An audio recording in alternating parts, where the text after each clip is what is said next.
This may make a lot of gurus, online coaches mad, but you do not need to spend anything on online marketing to make $20,000 a month. You can do this by being a real estate agent, at least being 18 years old. You don't have to spend money on Zillow. You don't have to buy online leads. You don't have to pay for Instagram ads. You don't have to do anything where you have to pay for any type of marketing. If you don't know who I am, my name's Peyson Robertson. I built my whole business off of doing 100 open houses in 100 days.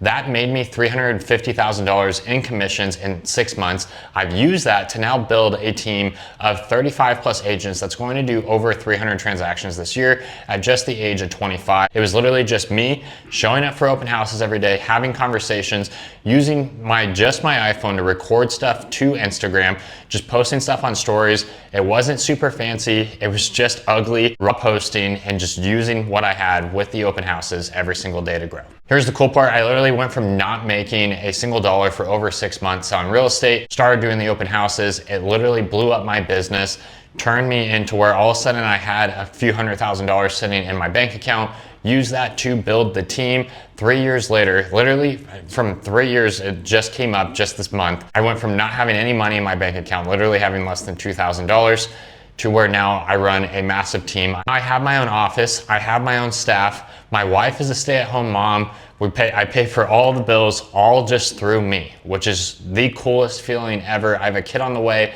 and I feel good about having the kid on the way because I can actually afford it. Now, I covered 2 ways that just real quickly can help you make that money, but there's going to be a third way that you guys don't usually or won't normally think of at all that I will explain later in the video. Now look, $20,000 a month sounds like a big scary number if you're not making anywhere close to that right now, and I used to be in the same spot. I worked at Starbucks before this.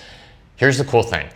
Depending on what market you're in, $20,000 a month can be literally just one home. If you're in smaller markets, maybe it's 3 homes, and maybe that sounds like a lot right now, but it's not a lot.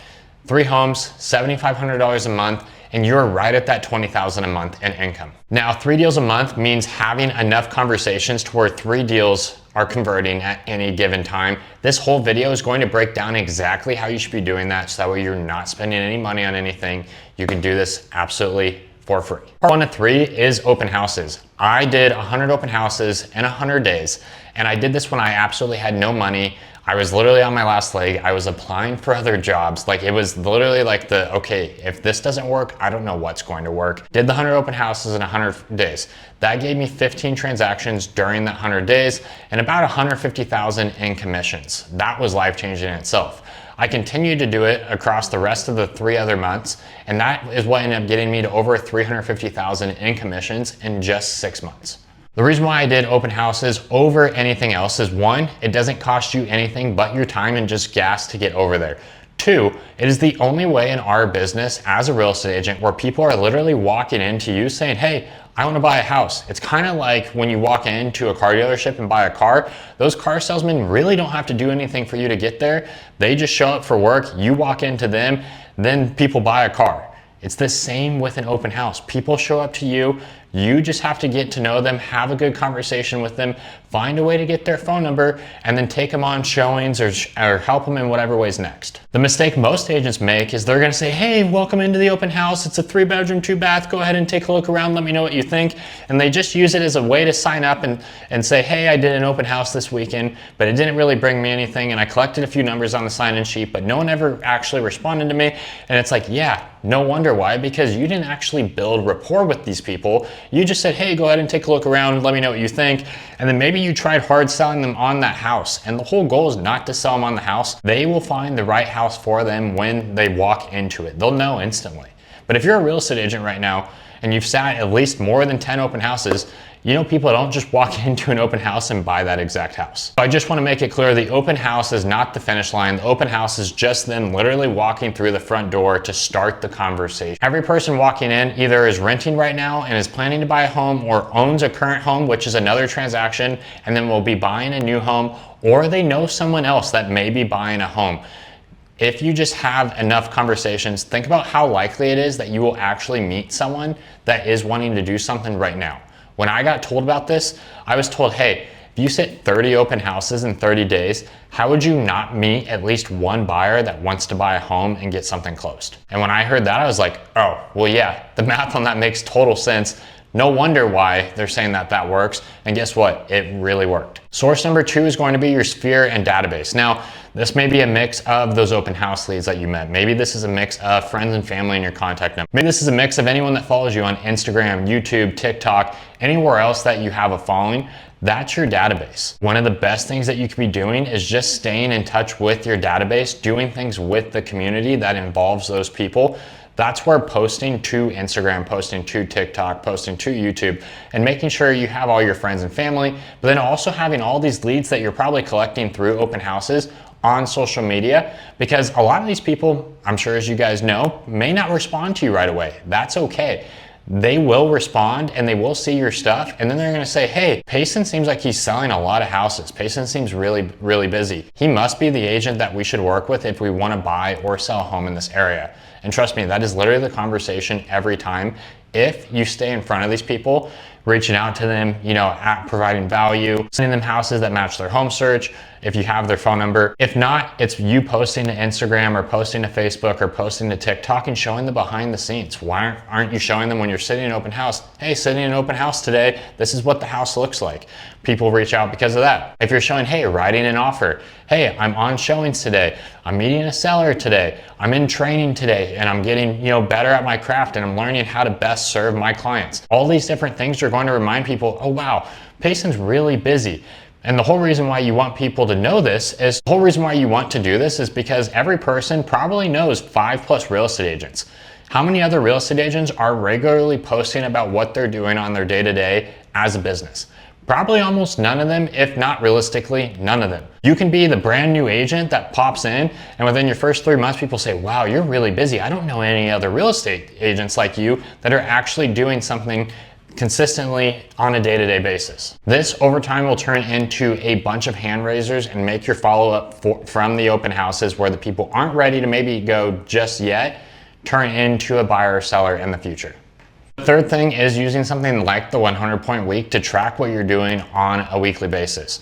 Agents don't usually know what they're doing. They're not organized. They don't know how many conversations they had that day, how many leads they brought in, how many appointments they set. They don't really know anything that they're actually doing. They're just kind of shooting shots in the dark and spending time on Canva and hoping that magically business comes to them. Using something like the 100-point week here, which you can see on the screen, it literally breaks down day by day of exactly what you should be doing. And if you hit 100 points a week, every single week, you should be doing 3 transactions a month. Now remember when I said that there would be one little bonus tip that no one would be usually thinking about? It's this. Whole reason why I got to where I was doing up to 11 escrows at a month by myself as an individual before I had the team was by using this and just tracking everything, actually knowing where I was at with my business on a week-to-week basis. Now what's cool is if you hit 100 points a week, you should be able to do 3 escrows a month consistently after about 3 months. I was doing this and after about 90 days, about 3 months, I was doing 150 to 200 points a week. That got me to 11 escrows at a time just by tracking all this stuff, which is crazy. One of the best things you could be doing as an agent is tracking everything so that you're making sure you're not shooting a shot in the dark. You are going to get tired. You're going to have days where you're not going to feel the best, right? You're not going to maybe want to do the open house or do the social media post. But guess what? If you know that just making that one extra open house or making that one extra post was going to bring you a deal, how much more likely would you be willing to go and do that day? You should know, right? For every 7 open houses I sit, I close 1 deal. If you knew that, how much more likely would you be to just go and actually sit 7 open houses? Probably a lot more likely. Most agents don't know how many conversations it takes for them to close a buyer. How much more likely would you know if I had to make 50 conversations to close a buyer, how fast would you go make those 50 conversations? You'd probably rush through them. That's what this 100-point week is for. Now, a quick recap of everything. Open houses, you could get these absolutely for free. You literally just reach out to random agents, ask them if you could sit an open house for them. Agents are lazy. They don't want to sit their open houses, especially if it's Monday through Friday. Just ask them, say, hey, can I sit the open house? Sit it for free, go and find new buyers. Number 2, just posting to social media on a daily basis, whether that be a really ugly post to your stories or you're making some type of hard post where you're showing a home tour or you're talking about your food or maybe you're going to the gym, whatever it may be, just stay top of mind and make sure you're staying in front of those leads that you're generating from those open houses. If you invite them or ask them to just literally be a friend on Instagram or follow you on Instagram and you'll follow them back, guess what? That's a way to follow up with these people. And then 3, the 100-point week. Use something like this to be able to track people and actually know what's going on in your business on a weekly basis and on a day-to-day basis. It will make you feel so much better about what you're doing and the progress that you're making, and you'll be able to track it instead of just saying, dang, I don't know if this is working, I don't know if this is going to work. This will keep you moving a lot farther, a lot longer, so that you can know, okay, if I hit 100 points a week, that means 3 escrows a month. If I hit 200 points a week, that means 6 to maybe 12 escrows a month. Or maybe if it's not equaling that, maybe you get to find the holes in your business. Maybe you're not the best at converting the leads just yet. Totally cool. That's where you get to know that you have to work on that. But if you're not tracking it, you don't know how to work on it. Now look, I hope you guys found this super helpful. I'm going to be making more videos weekly like this, breaking down super tactical things that you guys can be doing to make more money every single month as a real estate agent. If you want additional info on what I'm doing, more free guides, more free resources, everything that has to do with what I'm doing for free, just go to my link in the description, PeysonRobertson.com, or just type it in. Go there, grab the free guides, watch the free trainings, do everything, and I will see you guys on the next video.